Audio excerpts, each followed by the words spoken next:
আপনাদের ভাইয়া অফিস থেকে কি নিয়ে আসলো তার মেয়ের জন্য তা আজকে আপনাদের সাথে শেয়ার করব। আসসালামু আলাইকুম, আমি নুসরাত। আশা করি সবাই ভালো আছেন। আলহামদুলিল্লাহ আমিও ভালো আছি। নতুন একটা ভিডিও নিয়ে আপনাদের সামনে হাজির হলাম।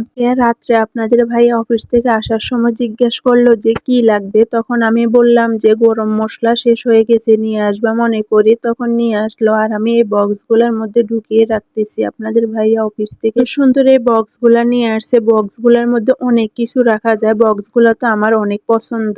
আর কোনো ভিডিও করা হয় না। সকালে আমি একটা পেটিস খেয়ে নিলাম, তারপরে বট নামিয়ে নিলাম রান্না করার জন্য। হালকা একটু আলু কুচি করে নিলাম। আলুটা বটের সাথে দিলে আমার মনে হয় খাবারটা অনেক মজা হয়ে যায়। আপনারা কে কে আলুর সাথে বট খান অবশ্যই কমেন্ট করে জানাবেন। তো দেখলেন আপনাদের ভাইয়া গরুর মাংসের মশলা আর মুরগির মাংসের মশলা আনছে, ওই দুইটা আমি পটের মধ্যে ঢুকিয়ে রাখতেছি। তারপরে চলে গেলাম রান্না করার জন্য। আমার রান্নাঘরটা একটু ময়লা, সবাই এটা একটু স্কিপ করবেন প্লিজ। শেষে আপনাদের ভাইয়া সিদ্ধান্ত নিল এই রুমটা ছেড়ে দিবে, এখানে আর থাকবে না, অন্য জায়গায় যাবে। আমি তো মহা আকারে খুশি। আমার এই রুমটায় থাকতে একটু ভালো লাগে না। কিচিং রুমটা একদম ময়লা হয়ে থাকে, কেউ পরিষ্কার করতে চায় না। জনে কি সব সময় পারে যে কিচিং রুমটা পরিষ্কার করতে? সবাই মিলে যদি পরিষ্কার করে তাহলে কিচিং রুমটা অনেক সুন্দর থাকে, কিন্তু কেউ পরিষ্কার করতে চায় না। আর যে করে তাকে উল্টা চিল্লাপাল্লা করে, আরো কত কিছু যা বলার বাহিরে। সে হাতের 5টা আঙ্গুল যেমন এক না, সব মানুষও এক না। আপনাদের সাথে কথা বলতে বলতে আমি প্রায় মশলা কষানো শুরু করে দিছি, এদিকে বটটাও দিয়ে দিতেছি। আর আমার ভিডিওটা কার কাছে কেমন লাগতেছে ওইটা অবশ্যই কমেন্ট করে জানাবেন। কে বলে আমার কথাগুলা নাকি স্পষ্ট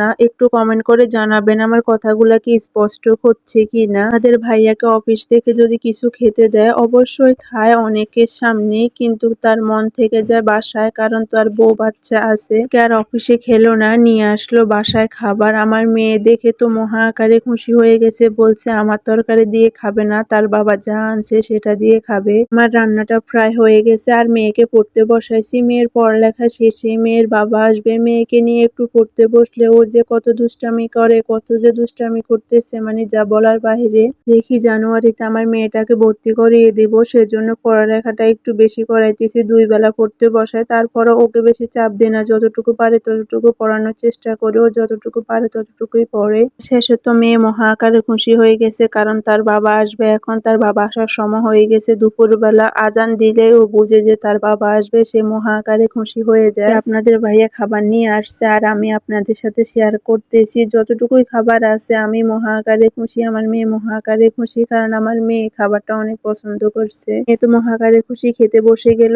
তারপরে বিকালবেলা আপনাদের ভাইয়া যাওয়ার সময় আমার মেয়ে বলতেছে বাবা আমাকে কিছু নিয়ে দাও, তখন তাকে চিপস, কোকা কোলা আরো টুকটাক জিনিসপত্র নিয়ে দিল। আসলে বাহিরের জিনিস বেশি খায়, বাহিরের জিনিস আমার বেশি ভালো লাগে না, কিন্তু আমার মেয়ের ভালো লাগে। আজকে এ পর্যন্ত, আল্লাহ হাফেজ, ভালো থাকবেন সবাই।